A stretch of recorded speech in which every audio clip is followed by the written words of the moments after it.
Čia Energy Digest – tinklalaidė, kurioje apžvelgiame, kas geresnio pastarąją savaitę įvyko mūsų energetikos sektoriuje. Baigėsi antroji 2021 metų savaitė. Iš geresnių savaitės naujienų.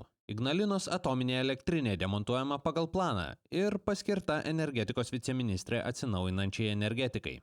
Iš tokių vidutinių naujienų reguliuotojo vadovybės pokyčiai stringa Seime, o Europos elektros tinklai sugirgždėjo po sutrikimo rytų Europoje.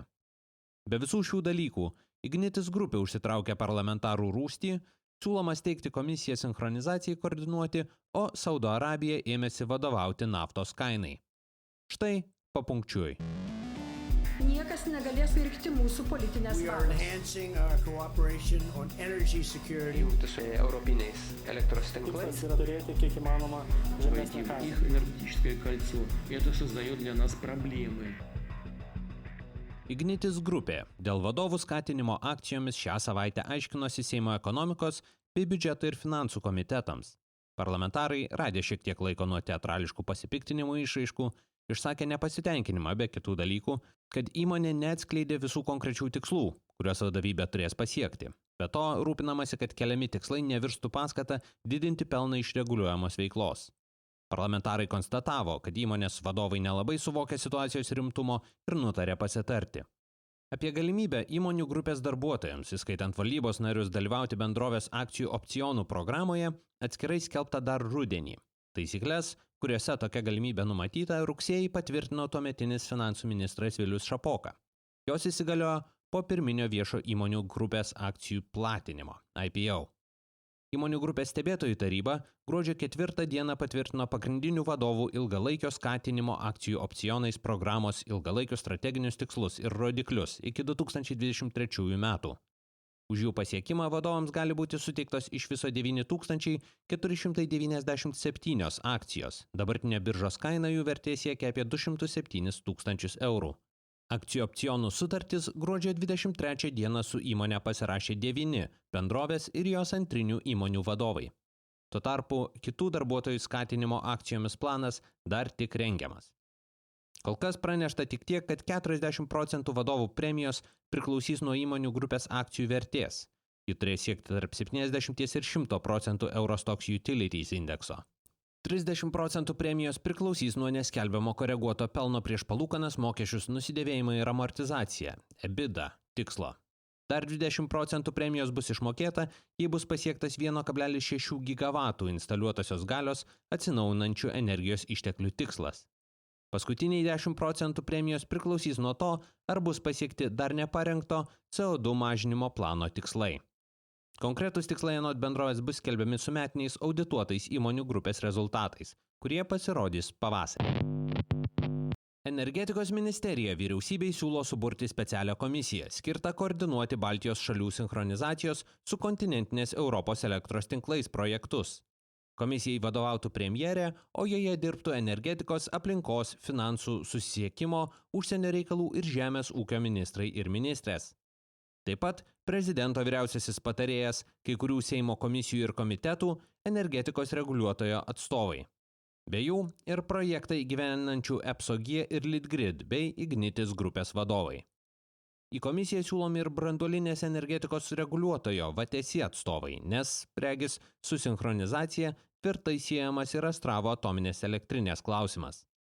Premjeriai siūloma įsteigti energetikos ministro vadovaujamą darbo grupę, kuri ne tik įvertintų planavimo dokumentus susijusius su sinchronizavimo projektais, bet ir komisijai pateiktų siūlymus dėl elektros prekybos su Rusija ir Baltarusija metodikos, bei vertintų priemonės apsisaugant nuo Astravo atominėje elektrinėje pagamintos elektros.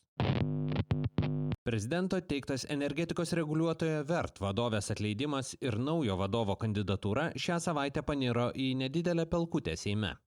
Parlamentarai antradienį kelių balsų persvarą atsisakė priimti svarstyti dabartinės VERT vadovės Ingos Žilienės atleidimo prezidento teikimu klausimą. Vadovė kadenciją baigė dar 2019 gruodį ir pareigas eina iki bus paskirtas jos įpėdinis.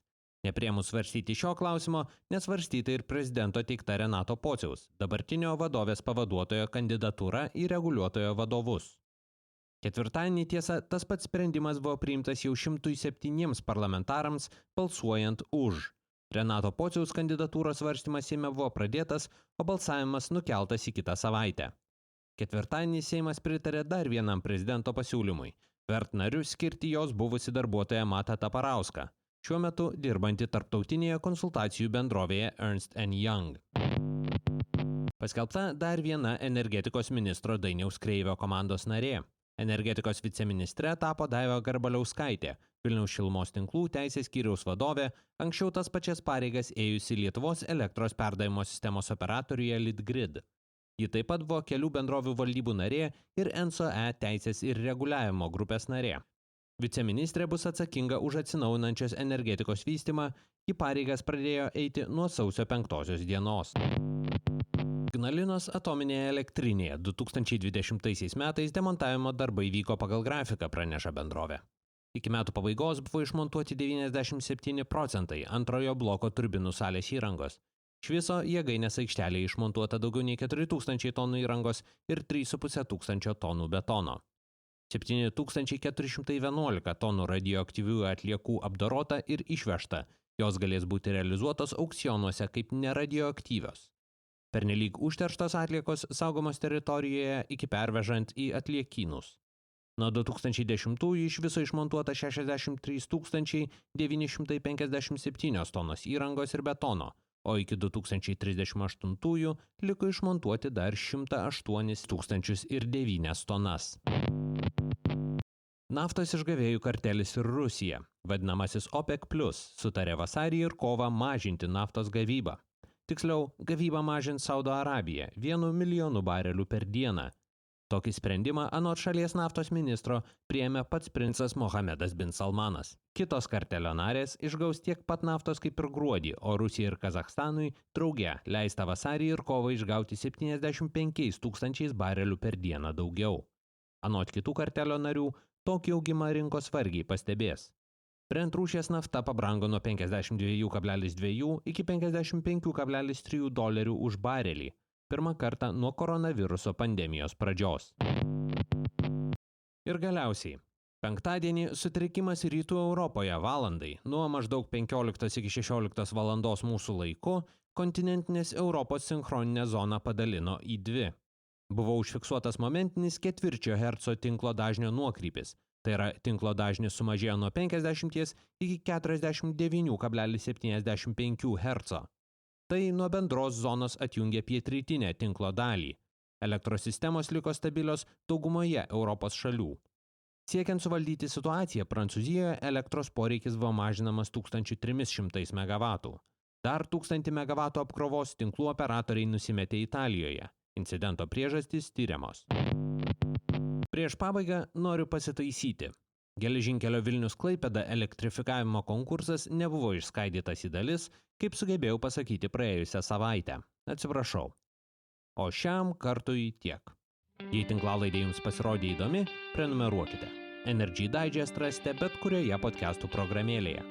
Papasakokite apie tinklalaidę draugams, bendradarbiams ir pažįstamiems. Galbūt jiems energetikos naujienos taip pat bus įdomios.